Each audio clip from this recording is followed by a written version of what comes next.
Buenas tardes de nuevo con ustedes, programa Calle Libertad, Onda Luz. Hoy tenemos con nosotros a Eugenio Belgrano. Él es espeleólogo, lleva muchos años investigando el subsuelo de Cádiz. Hoy vamos a hablar no de lo que se ve, sino de lo que habitualmente no vemos, un mundo desconocido, pero lleno verdaderamente de historia. ¿No es así, Eugenio? Bienvenido al programa. Muchísimas gracias.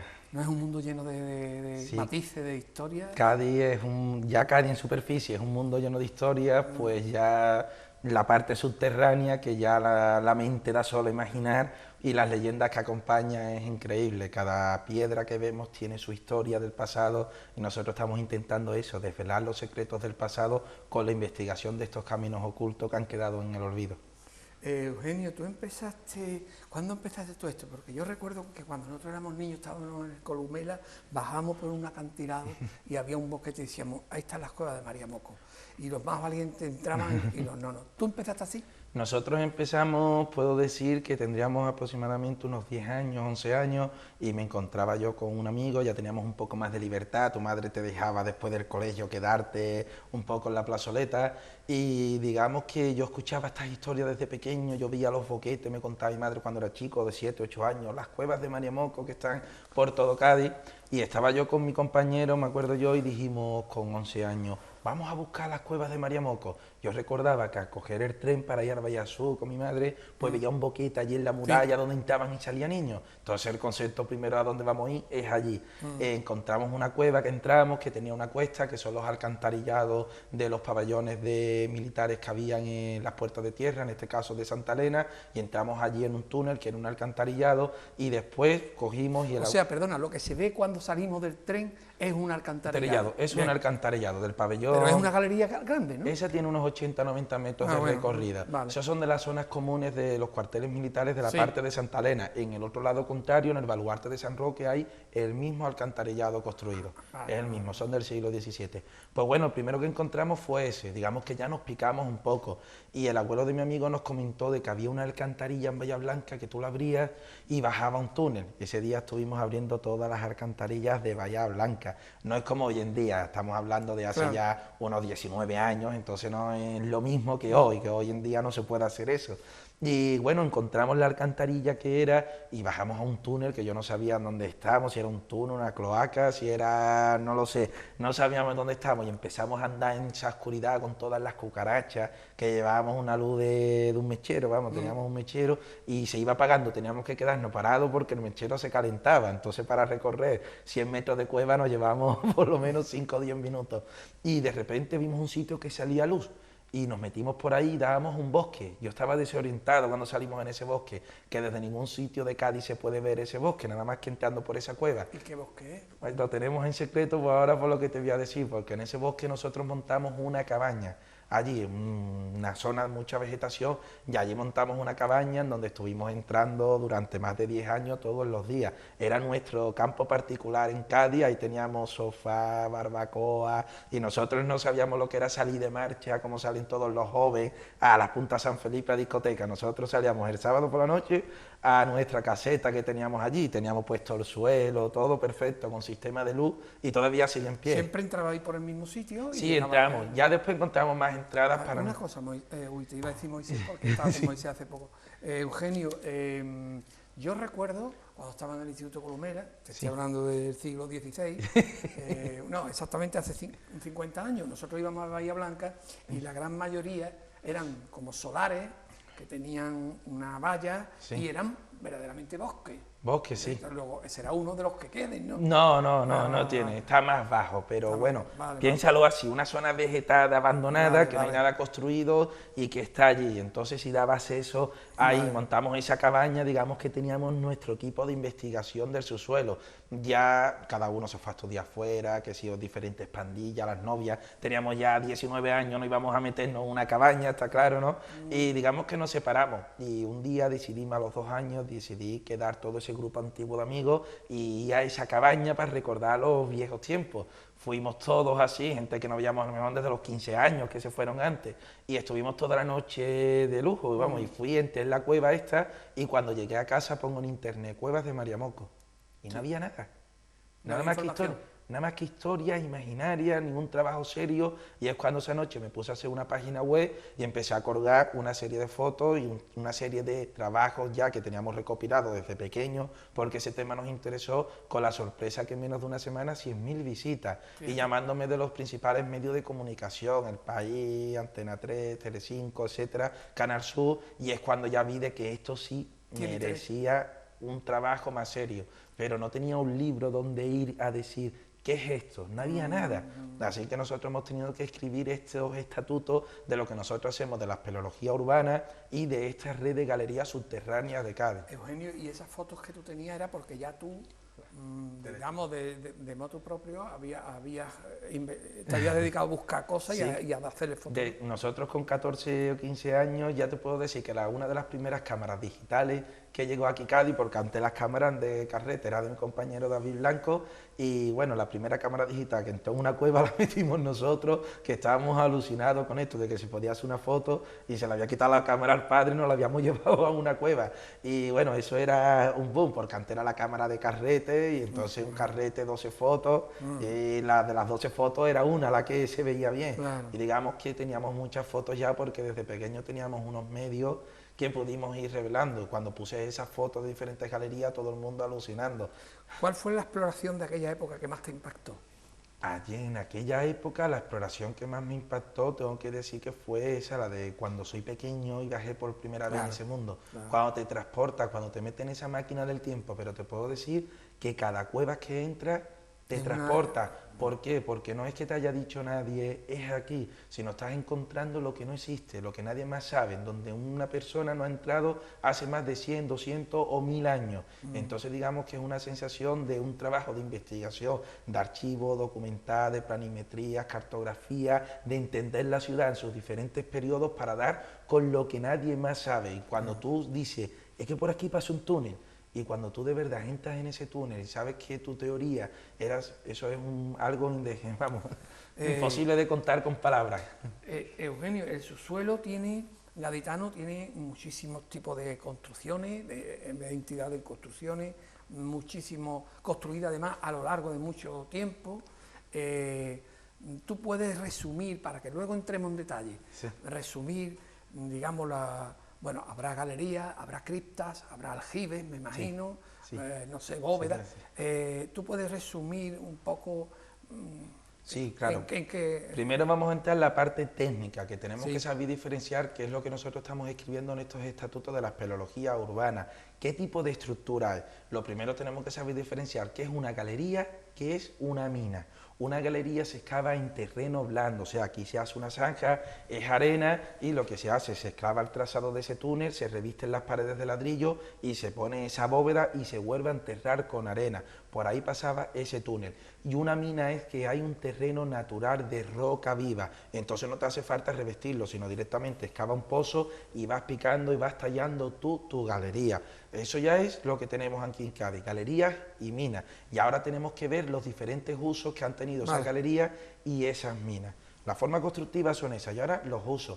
Tenemos que entender... Militar, ¿no? Militar es uno de los últimos usos. Los primeros son para conducir las aguas, para traer sistemas de abastecimiento de agua dulce a la ciudad o para sacar de la ciudad las aguas residuales, los alcantarillados y cloacas. Esos son los primeros sistemas que se construyen cuando entran aquí la época romana. También los lugares de enterramiento. Antiguamente las personas se enterraban en Camposanto, pero si hablamos en época romana teníamos la necrópolis, catacumbas, se hacían túneles para ir construyendo. Ya después, en época más cristiana, más avanzada, cuando se construían estos primeros templos, las personas se enterraban debajo de los templos, en bóvedas de enterramiento. Ya Carlos III, rey de España, en el siglo XVIII prohíbe la práctica de enterramiento en las iglesias, y cuando se empiezan a construir los primeros cementerios. Aquí en Cádiz construimos el cementerio de San José en el siglo XVIII. Se hace todo eso para impedir ya todas las pestes que estábamos teniendo, fiebre amarilla, tifus, etcétera, digamos, para tener una sanidad más completa, que ya los romanos ya la tenían, que las personas se enterraban fuera de la ciudad, ¿vale? Fuera de la acrópolis, la necrópolis. Y los otros túneles que tenemos son los defensivos, los que aquí conocemos como cuevas de Mariamoco. verdad que existen y que están en las puertas de tierra. Y aparte tenemos otras galerías que nosotros las llamamos como vías de escape, que algunas de las fortalezas sí que tienen esas vías de escape, pero no queda claro si estaban construidos como vías de escape o son túneles de alcantarillado reutilizados para esa vía de escape, para comunicar un punto con otro o para salir de esta bóveda y salir al siguiente cuartel si entrar en campo a través, un camino cubierto, digamos. Eugenio, antes nombraste Santa Elena y creo que allí sí hay una vía de escape, ¿no? Eso nosotros le hemos puesto vías de escape a ese túnel, pero realmente en planos sabemos que está construido como alcantarillado, como el desagüe de las zonas comunes de las puertas de tierra del pabellón de Santa Elena, pero después nosotros creemos de que eso se utiliza como vía de escape del pabellón. ¿Por qué? Porque si vemos las puertas de tierra estaban en alto y tenían que tener una manera de bajar rápido a los fosos, y después al foso más bajo, que es donde están los aparcamientos de Renfe, y es cuando nosotros creemos que este alcantarillado se le da el siguiente uso, hasta incluso con uso de cloaca, de también ser una vía de escape, de que un pequeño guarnición, lo que es una poterna, lo que podemos considerar como una poterna, pueda bajar por ese túnel abajo de la muralla y hacer cualquier tipo de trabajo y entrar con un pequeño boquete que sea fácil su defensa. Has hablado de las puertas de tierra. Hoy lo que nos queda es la última muralla. Eso eran unas cuantas murallas. La mayoría de los gaditanos no lo conoce, que se derribaron, porque decía que así era mejor. Cayetano del Toro. Cayetano del Toro, y bueno, eran unos fuertes, contrafuertes, los glacis. Y ahí de ahí surge toda esta ingeniería militar subterránea, ¿no? Voy a intentar explicártelo para que todos los oyentes lo entendamos. Cádiz era una ciudad que estaba rodeado de mar, entonces el único punto que teníamos débil eran las puertas de tierra. Ahí construimos un sistema defensivo. ¿Por qué? Porque sabíamos que una guarnición no nos podía atacar por el mar, porque estábamos rodeados de baluartes, baterías y castillos. Por eso tenemos tanto castillo el castillo de Santa Catalina, de San Sebastián, los diferentes baluartes, San Pedro, San Pablo, Orejón, de la Escalerilla, de Candelaria, etcétera, de los Mártires. Estamos rodeados de toda esa línea de costa de baluartes. ¿Y la única puerta de tierra? El único punto donde una guarnición enemiga se podía preparar, desembarcar y atacar la plaza por la muralla serían las puertas de tierra. Y es ahí donde construimos ese sistema de murallas de altibajo. Hoy en día solo nos queda el muro principal, pero eso era un conjunto de murallas que se llamaban los glacis. ¿Para qué construimos eso? Pues para impedir un avance cómodo del enemigo hasta el pie de la muralla y no pudieran ir hasta el pie de la primera muralla con esos grandes aparatos, las torres de asalto, las escaleras o el arriete para romper la puerta o los cañones de artillería. ¿Por qué? Porque iban a estar pasando esos altibajos con el tiro de nuestros soldados. Pero sabíamos que tenían otra forma de asediar la ciudad. ¿Cuál era? El enemigo empezaba a excavar un pozo desde zona segura y empezaba a hacer una mina para pasar por debajo de todas nuestras murallas. Es ahí donde nosotros construimos este sistema de galerías que llamamos popularmente como Cuevas de Mariamoco, pero su verdadero nombre son contraminas. Y es una red de galerías que están debajo de estas murallas con su objetivo de impedir un túnel enemigo, un minado enemigo, porque cuando empezaba a excavar este pozo, lo que se iban a chocar son con nuestras cuevas, entonces sabíamos que nos estaban atacando. Estas cuevas, en su punto, digamos, más para el exterior de la ciudad, tienen unos hornillos. ¿Qué es eso de unos hornillos? Son unos cuadrados donde se encargaban de pólvora. Cuando ya se sabía que se estaban excavando y esa mina estaba cerca de nosotros, a esos hornillos se les prendían fuego, con la idea de explotar todo el subsuelo. ¿Cómo sabían que ella estaba excavando cerca de allí? Porque teníamos unos pozos, esta galería también tiene unos pozos, por eso son muy peligrosos, que bajan unos 10, 15, incluso 20 metros de profundidad, que se llaman pozos de escucha. Y nos ha costado trabajo de entender por qué se llaman pozos de escucha. Se llamaban pozos de escucha con la idea de resonancia de las picadas. Entonces al principio creíamos que a lo mejor era que lo llenaban de agua y con la onda del agua, pero no, lo que haría sería un efecto, digamos, altavoz, un efecto rebote. Entonces depende de la potencia que iban esas picadas, se sabía, eran increíblemente una ingeniería militar, y fue aquí Cádiz, tenemos que decir que éramos pioneros en este tipo de ingeniería. ¿Puede hoy algún chaval entrar por algún sitio sin problema quizá algún garaje de Bahía Blanca o quizá... Allí tenemos Bahía Blanca, tenemos ahí en el Menozo de un parking, en la calle Tamarindo, si hay una galería que apareció en los años 90, en una obra de Dragado. Y que se ha mantenido, ¿no? Y se ha mantenido. Tuvimos suerte de Sí. que en ese día dijeron, vamos a proteger y esa galería no se va a romper. Y entonces está allí rescatada, no tiene mucho trayecto, tiene unos 45 metros. Pero te da una idea, ¿no? Pero está una idea allí, eso sí que está rescatada, pero hoy en día digamos que no está, aunque están protegidas porque son bien de interés cultural, catalogados como BI, pero es un catalogamiento que no se lleva a la práctica. Hoy en día no se hace un estudio perimetral antes de que si están estas cuevas aquí abajo, y cuando se encuentran de manera fortuita. ¿Qué significa eso? Que han roto la bóveda y se han cargado la cueva, y ya han metido cimentación de edificios, ya no se puede recorrer ese túnel, y quedan ahí hasta el olvido. Lo que nosotros estamos intentando es eso, de hacer esa cartografía, esa topografía de toda esta red de galerías subterráneas con la idea de su protección, conservación, interpretación, porque gracias a interpretar estas galerías podemos saber cómo era la ciudad en aquella época, y lo siguiente es ponerlo lo que se pueda como atractivo turístico, porque a la vista está de que son atractivos turísticos sin igual, y otras ciudades lo están haciendo y tienen miles y miles de visitantes solo por el nombre de esos subterráneos, porque una ciudad como Cádiz, que tenemos 3000 años de historia, no aprovechamos ese diamante en bruto que tenemos ese Cádiz oculto que está todavía sin tallar. ¿Por qué María Moco? ¿Sería alguna leyenda de alguna...? María Moco tenemos, bueno, se dice de todo, ¿vale? De una mujer que vivía en estas cuevas, que era una gitana que vivía allí, que desapareció, y hoy en día cuando tú entrabas aún la escuchabas, que si era una prostituta, se ha dicho también, una hechicera, una mujer que secuestraba niños, o incluso que tenía una mujer que vivía allí, estaba resfriada y tenía moco, se ha dicho de todo. La verdadera historia de María Moco nos la cuenta el antiguo escritor Adolfo Vila Valencia, que bueno, el que haya leído algunos de sus libros sabe lo complicado que es leer Adolfo Vila, ¿vale? Que es de los años a mediados del siglo XX, y da una de las teorías que para mí es la más real, que era una mujer que vivía en el Glasi derecho a finales del siglo XIX, en la parte de Santa María del Mar, y aprovechaba parte de salida de estas cuevas de un Glasi para tener una granja de mocos. ¿Qué puede ser una granja de mocos? Los pavos. Tenía un gallinero de pavos. Entonces, en vez de decirle María de los Pavos, María de los Mocos, por el moco de pavo. Entonces, ese boquete que veíamos nosotros en el acantilado del instituto es una de los accesos. Sí, allí en la parte de Santa María del Mar tenemos que diferenciar que teníamos el alcantarillado del baluarte de San Roque, que es como el de Santa Elena, y después teníamos dos salidas de las contraminas, una de la primera línea de minas, ¿vale? Y la segunda línea de las contraminas.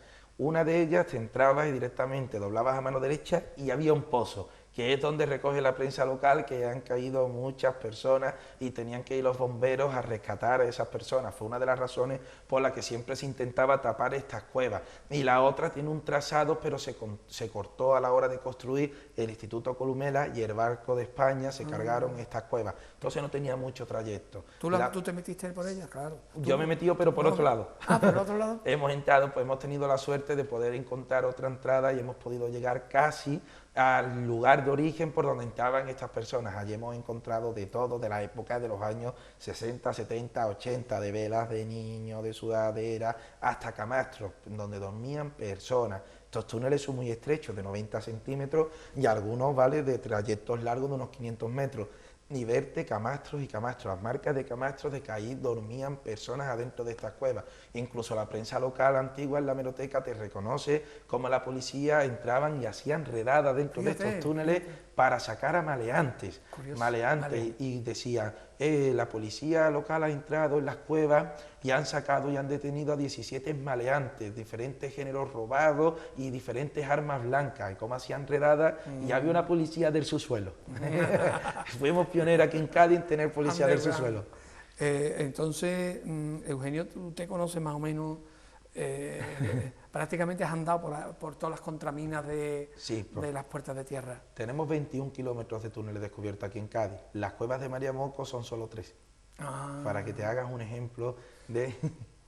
Las cuevas de María Moco serían las contraminas militares. Las contraminas militares. ¿El resto son galerías entonces de las que tú comentabas, o hay también más zona militar? A ver, se reutiliza todo. Se reutiliza lo que hace 2000 años era un túnel defensivo, dentro de 1000 años lo encuentra uno en su casa, dice, anda, mira, para aquí voy a montar una bodega, después dentro de 300 años compra otro, vuelve a aparecer y monta allí, no lo sé, otra conducción de agua, y después hay una guerra militar y se construye un búnker defensivo, o para, se van reutilizando, depende del uso que necesita la ciudad. ¿Cuál es el tramo más largo seguido? El tramo aquí tenemos que ser un poquito desolador en Cádiz, ¿vale? Los tramos más largos que hemos podido conocer aquí en Cádiz es 1 kilómetro. No está todo conectado entre sí como pensamos, no está todo comunicado por desgracia. El día de mañana que se puedan comunicar algunas de ellas, sí, es fácil, pero muchas de ellas te encuentras muro de hormigón y vas para el otro extremo, muro de hormigón. Pero no están comunicados porque los posteriores han metido... Porque nos lo hemos cargado. Te puedo decir que la mayoría, que casi todos lo hemos roto ahora en este último siglo. Fíjate. En el siglo XX, siglo XXI es cuando se ha destrozado todo esto. ¿Por qué? Porque antiguamente no se hacían las cimentaciones tan bajas. Las casas del casco antiguo tienen 200, 300 años, entonces no se hacían construcciones a esa cimentación. Hoy en día todo el mundo quiere un garaje en su casa y se está bajando sin hacer un estudio de lo que hay abajo. Y digamos que si aparece, no se protege, da igual. Bueno, una bóveda de ladrillo, no pasa nada. Y se corta. Lo que no entendemos es que eso el día de mañana puede ser un diamante en bruto que lo estamos rompiendo, maltratando. Claro. Y, Eugenio, yo recuerdo que en la Plaza de Minas, recuerdo haber visto un boquete, o no serían los lavabos. ¿En qué año podía ser? 60 y tantos, 70. ¿En qué parte de Plaza Minas? En Plaza Minas tenemos... al lado cerca de Bellas Artes. Cerca de Bellas, pues sí, has visto allí un boquete. Allí en Plaza de Minas tenemos allí tres tipos de subterráneos, ¿vale? Localizados ahora mismo tenemos allí los aljibes, porque tenemos que entender que el Plaza Minas no era Plaza de Minas, era la huerta del convento de San Francisco. Y allí entonces los monjes tenían su huerta, y como huerta necesitaban un sistema de abastecimiento de agua. Plaza de Minas estaría situado en el campo de la Jara, y es allí donde, digamos que brota agua potable, agua de manantial que sale desde el subsuelo. Y entonces los monjes del convento sabían que ahí iban a tener agua potable, y ahí hacen un pozo noria, que está, digamos, por allí en la esquina del callejón, un pozo de unos 4 metros de diámetro y unos 12 metros de profundidad, y ese pozo al lado también tiene unos aljibes de 3 bóvedas que se encontraron en los años 90 aproximadamente, estos aljibes, y estos aljibes su función era sacaban agua del pozo noria y lo enviaban en estos aljibes, cogían el agua del aljibe después para regar toda la huerta. Y existe la historia de que hay un túnel que iba desde el templete, el antiguo templete que había allí, hasta la muralla donde estaba la Cruz de los Caídos. Nosotros todavía no lo hemos podido verificar. Es verdad que allí hemos encontrado una salida al mar, pero el túnel está derrumbado, entonces no hemos podido decir que es el que iba hasta el templete. Lo tenemos, pero no le encontramos un sentido de por qué querían un túnel justo en medio del templete que fuera a mitad de altura. Si ahí no había ningún tipo de construcción en esa huerta que sepamos desde el siglo XVI. Entonces nos quedamos un poquito así en plan de qué utilidad tenía ese túnel hasta pie de muralla. Para que los mojen para meter mercancía, no no cuadra mucho. Por la calle Benjumeda sí había habido como había un canal, ¿no? En la calle Benjumeda está el canal del Salado, perdón, Arroyo del Salado, Arroyo de la Zanja. Te comento, ¿vale? La calle Benjumeda antiguamente se llamaba La Zanja, calle de la Zanja, y se llamaba de la Zanja porque antes de ser urbanizado el campo de la Jara, estamos hablando del siglo XV, siglo XVI, esa calle lo que había era una zanja, había un boquete, ¿vale? Que era un arroyo, un torrente de agua que iba desde la parte de la Torre Tavira y enviaba el agua hasta la caleta, pasaba la calle Benjumeda, salía por la plazoleta de Fragela del Falla, por la calle Chile del barrio del Balón y llegaba allí a la parte de la caleta, que se formaba la laguna del Salado, eso se puede ver muy bien en la vista Arámburus. Después en la vista Arámburus, que está en el Museo de Cádiz, en el Museo de las Cortes, allí, una vista de Cádiz del siglo XVI. ¿Qué pasa? Que cuando se empieza a urbanizar esa zona, se ve que esa calle estaba con una zanja y había que pasarla por puente. Entonces se decide encañonar esa zanja para que este torrente de agua estuviera subterráneo y poder construir encima, no tener dividido Cádiz en dos. Aparte también se decide encañonar para la época de fuertes lluvias, que ese arroyo no se desbordara, inundara todo ese lugar, toda esa ribera por donde pasaba, y también por malos olores, por sanidad. En épocas de pocas lluvias eso iba a ser digamos, un lugar de residuos, y si por ahí no corría el agua y ahí había agua estancada y no teníamos la higiene que teníamos hoy en día, y era el típico agua va de las ventanas, entonces todo se iba a acumular ahí. Entonces se decide encañonarlo para urbanizar todo el campo de la Jare por temas de sanidad. Ese túnel, muchos vais a recordarlo, de los que nos vais a escuchar, de la parte de la caleta donde está el Club de Piraguas, por el Castillo Santa Catalina, ahí había una salida a un túnel. Ese túnel es ese arroyo del Salado, ¿vale? Nosotros hemos entrado en ese túnel en diferentes tramos de recorrido porque también está derrumbado, pero podemos decir que también tiene muchos metros de recorrido. Si sumamos todo puede tener 1 kilómetro de recorrido. Habrá muchas cosas documentadas, ¿no, Eugenio? ¿Algunas las deducís? No, me imagino. Algunas las deducimos y otras cosas. El arroyo de la Zanja sí lo tenemos algunas de sus construcciones en actas capitulares, igual que las contraminas. Las contraminas eran parte de los ingenieros militares, que da mucha cartografía datada. ¿Qué es lo que pasa? Que está disperso. Entonces tienes que coger ese digamos, puzzle de la historia, cogiendo información de aquí, de aquí, de aquí, y te van a faltar piezas, que es donde tienes que hacer tú esa interpretación, inmertarte esas piezas para unir y cuadrar todo esto, porque al final es un lío, porque todo esto ha tenido mucha reutilización, y yo puedo decir que lanzamos una teoría hace 5 años, y después hoy en día dice, nos habíamos confundido porque hemos encontrado este de aquí, y en vez de coger para allá, cogió para allá porque iba y se va. Entonces digamos que todo está por escribir, sí. Es lo que decimos, nunca se puede decir nada, esto es así, claro, porque todo está por escribir. Eugenio, ese famoso canal que entraba por la caleta, antiguo, de la edad antigua, y salía por el muelle, ¿no? Sí. Que dividía las islas gaditanas y sí. tal.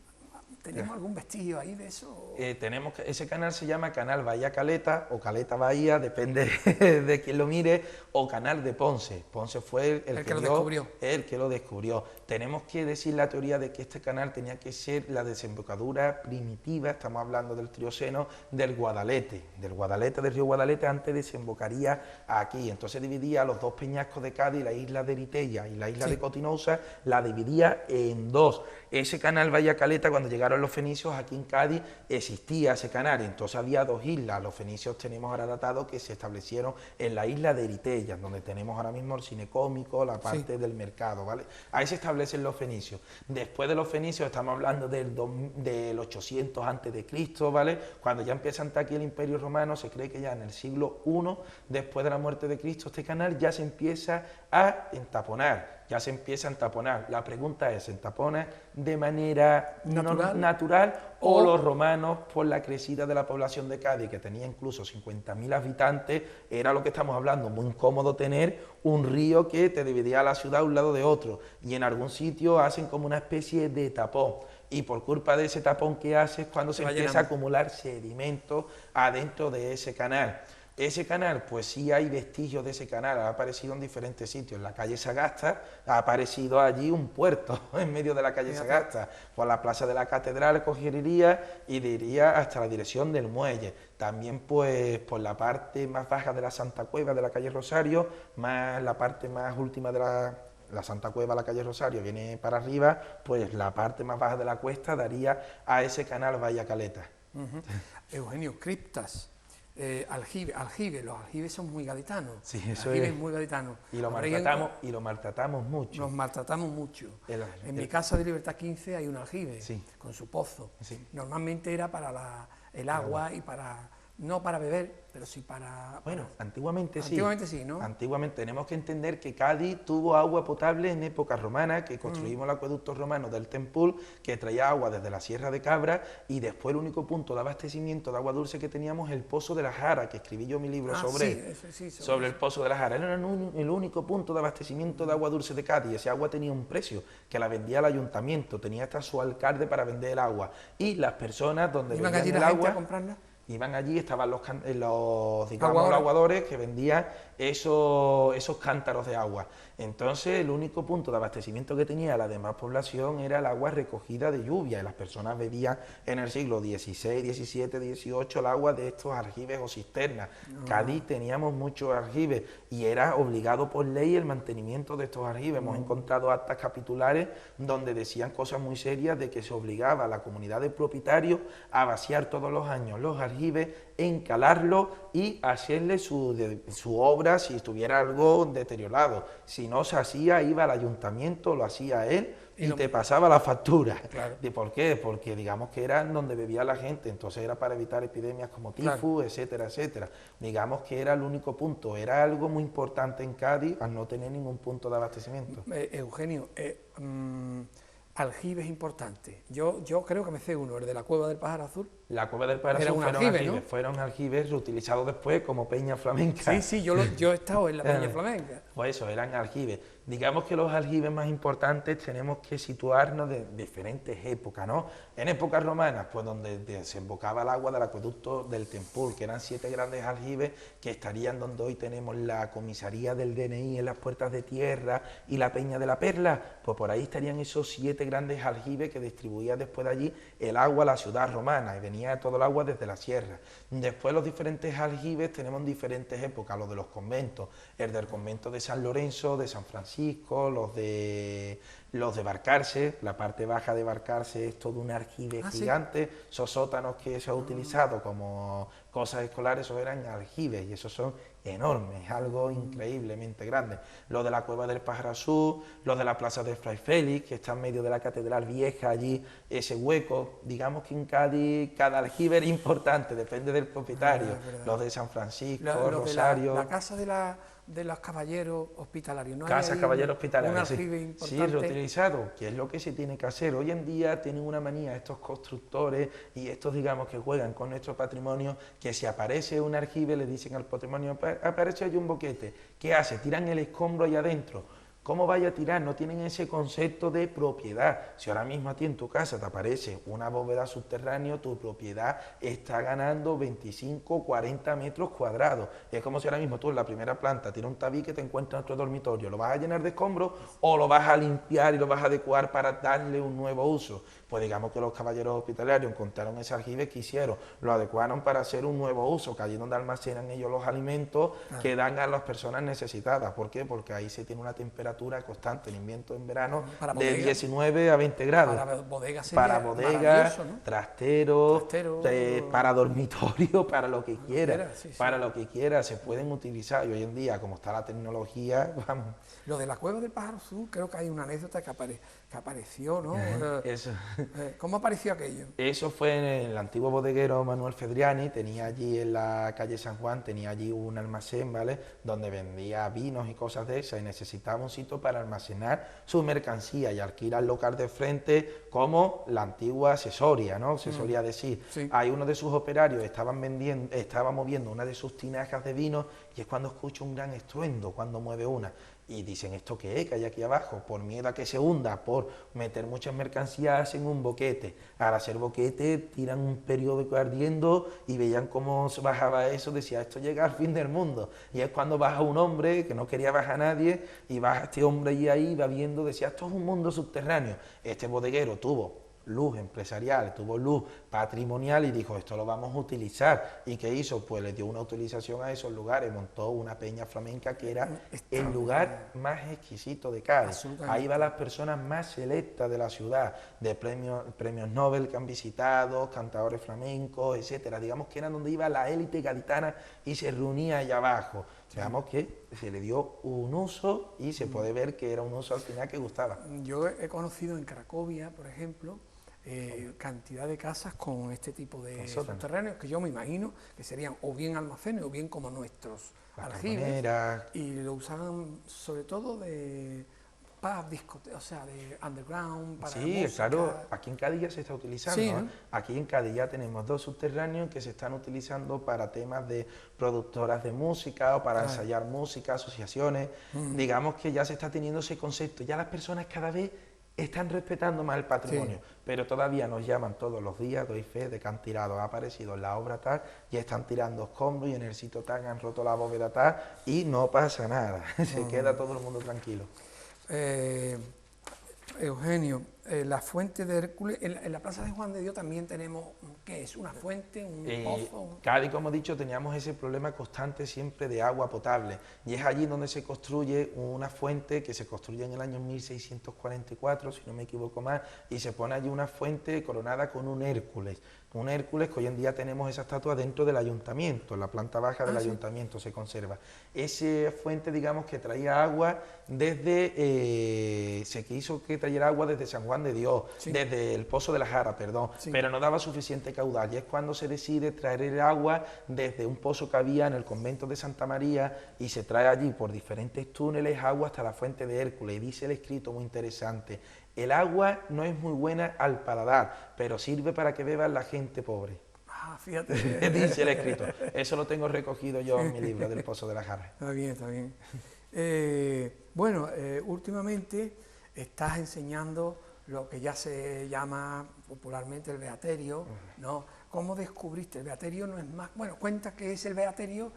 Las cuevas nos quedan 4 minutillos. Las cuevas catacumbas del Beaterio es, digamos, el primer lugar que he puesto para que las personas puedan visitar, y es el primer lugar de encuentro. ¿Qué es eso de las cuevas del Beaterio? Hemos encontrado aquí en Cádiz un lugar que había un antiguo beaterio en el siglo XVII, que se derriba ese beaterio y se construye un nuevo edificio de vivienda, pero se conservó el lugar donde se enterraban estas beatas. ¿Qué pasa? Que cuando construyeron ese edificio dijeron: vamos a dejar estos sótanos para darle una nueva utilidad, pero lo que no sabían esos arquitectos de que nunca iban a tener una utilidad, siempre se veía como el boquete del Marfario, donde morían gente. En el Cádiz del siglo XIX estaba claro de que nadie quería un cementerio abajo de su casa, de cuando este lugar fue el basurero del edificio, se llenó de escombros y se tapó por completo en 1947, que Cádiz sufrió la explosión, la parte alta de ese edificio se derrumbó y los vecinos tiraron el escombro ahí adentro. Después nosotros, de llegar a un convenio con Publicidad Jurado, que es el propietario de la planta de allí, de estos sótanos subterráneos,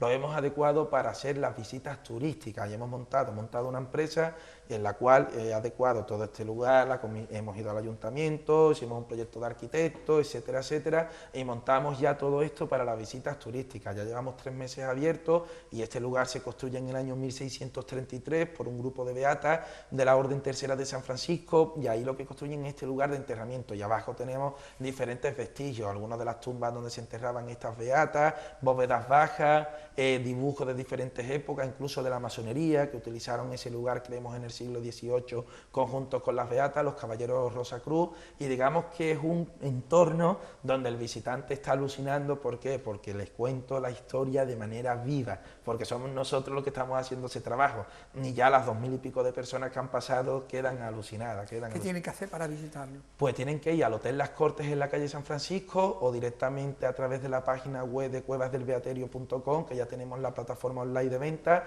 compra su entrada, y ya allí en el mismo Hotel de Las Cortes, que lo tenemos en la calle San Francisco, se recogen a los grupos y vamos a las cuevas. Abrimos de lunes a sábado, de horario de mañana y de horario de tarde. Eugenio, ¿la propiedad sigue siendo de Publicidad Jurado? De Publicidad Jurado, que me lo tienen a mi alquilado. ¿Te lo tienen alquilado? Claro, lo hemos alquilado nosotros y he montado mi empresa allí. Vamos, se han comportado con nosotros mejor que cualquier gobierno, porque a nosotros no nos ha dado ninguna ayuda nadie.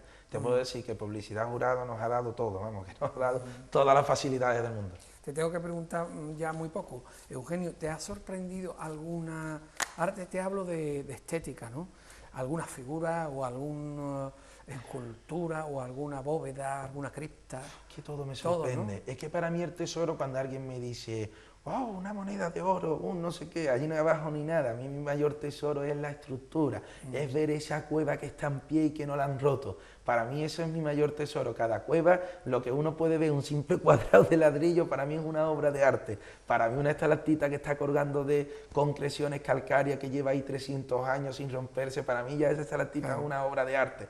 Todo es, digamos que estas cuevas no hay que verlo con esos ojos artísticos que estamos acostumbrados, hay que verlo con el ojo del ocultismo, digamos, el ojo de ese patrimonio de que es tosco, desconocido, pero es histórico.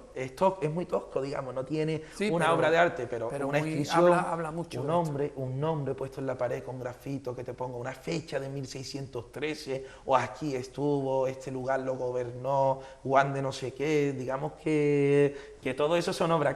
cada ladrillo Claro que sí. es importante. Pues nada, Eugenio, pues te digo lo mismo que le he dicho a Moisés, que admiro mucho vuestra labor, defensa del patrimonio, arriba o abajo, donde sea, siempre será muy importante y muchísimas gracias por haber venido. Gracias a ustedes. Nada, Gracias. hasta siempre.